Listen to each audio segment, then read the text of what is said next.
Updates at pinakahuling mga usapin sa mundo ng palakasan. Atin ang pakinggan dito sa Ang Pilipinas Ngayon. Magandang araw. Narito na po ang Sports Balita. Nagretiro na sa paglalaro si veteranong PBA star Alex Cabagnot pagkalipas ng 19 na seasons bilang isang professional na player. Inanunsyo ito ng Converge sa kanilang social media account kasunod ng maiksing paglalaro ni Cabagnot sa prangkisa. Napili bilang second overall sa PBA Rookie Draft ang 42 anyos na si Cabagnot at naglaro ng 2 komperensya para sa FiberXers. Nagposte ito ng mga averages na 4.21 points, 2.07 rebounds at 2.36 assists sa loob ng 14 na laro sa Governor's Cup bago bihirang makita sa aksyon sa nagpapatuloy na Commissioner's Cup. Matagal itong naglaro para sa San Miguel Beer kung saan nanalo ito ng kabuang 9 na kampyonato. Pagkatapos pangunahan ang Petron San Miguel sa 2011 Governor's Cup, naging parte si Cabagnot ng Death Squad ng Beermen kasama sina Junmar Fajardo, Arwin Santos, Marshall Lassiter at Chris Ross kung saan pinangunahan nila ang prangkisa sa 8 kampyonato mula sa 2014 to 2015 season hanggang 2019.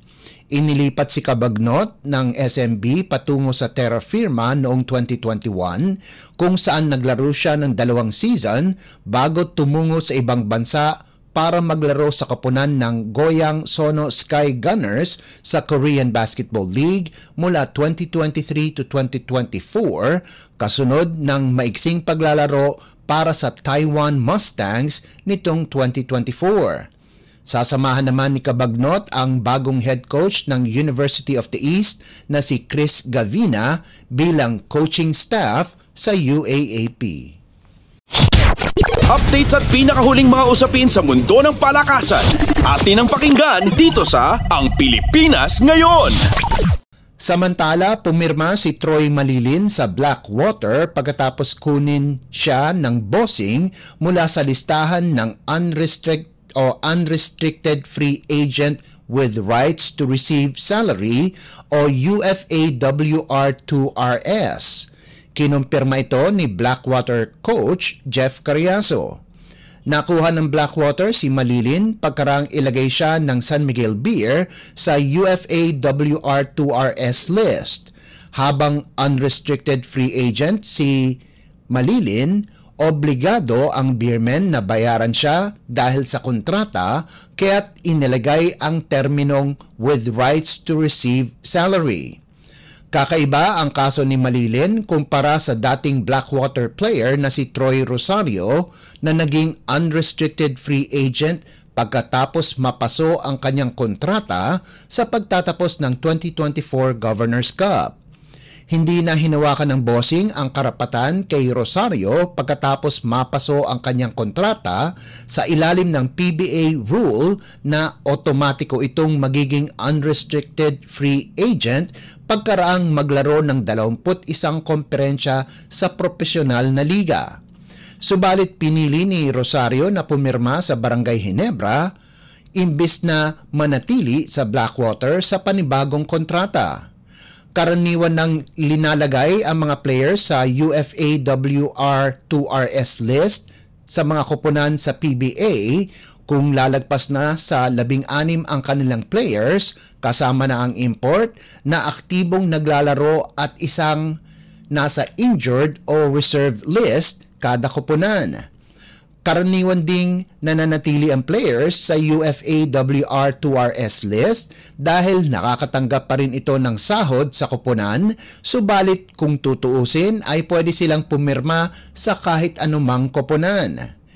Iyan ang naging kaso kay Malilin na habang nasa UFAWR2RS ay binigyan na siya ng basbas ng San Miguel para maghanap ng iba pang opsyon. Kaya't pumirma si Malilin sa Blackwater pagkaraang alokin siyang maglaro para sa koponan. Ang dating Ateneo player ay kinuha ng San Miguel sa 3rd round at ika-35 sa kabuuan sa Season 48 draft, subalit limitado lang itong nakapaglaro para sa Beermen. Sa kanyang huling komperensya sa SMB bilang aktibong player, naglaro lamang si Malilin ng 2 laban na may kabuang 8 minuto sa 2024 Philippine Cup. Inaasahan namang bibigyan ng pagkakataon ni Carriazo na masilayan sa aksyon para sa Blackwater pagkarang limitado lamang ang kanyang paglalaro sa Beermen. Updates at pinakahuling mga usapin sa mundo ng palakasan. Atin ang pakinggan dito sa Ang Pilipinas Ngayon. Habang nag-iensayo para sa kanyang laban kontra Jared Brooks, gumawa ng mapanganib na desisyon si Filipino MMA star Joshua Pacio na nagbunga naman sa huli. Sa pagpapatunay na practice makes perfect, hinamon ni Pacio ang kanyang sarili sa mga sparring session kung saan linagay siya sa kung ano-anong posisyon at sinasakal halos araw-araw. Nagbuga naman ang kanyang pagsisikap kung saan tinalo ni Pacio si Brooks sa co-main event ng 171 Qatar nitong nakarang Huwebes na ginanap sa Lusail Sports Arena sa Doha na nagbigay sa kanya ng karapatan para pagsamahin ang 1 strawweight MMA world title. Kinaya ng Lions Nation MMA representative ang pressure mula kay Brooks sa first round.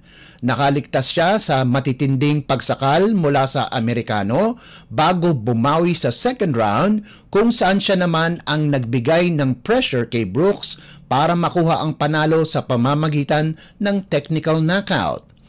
Pumasok sa laban si Pacio bilang isang underdog, subalit hindi ito nag-alinlangan sa kanyang kakayahan.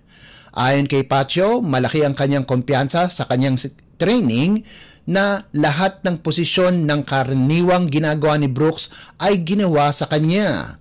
Kaya't malaki din ang kanyang pasasalamat sa kanyang jiu-jitsu coach at wrestling coach sa walang sawang pagsasanay sa kanya.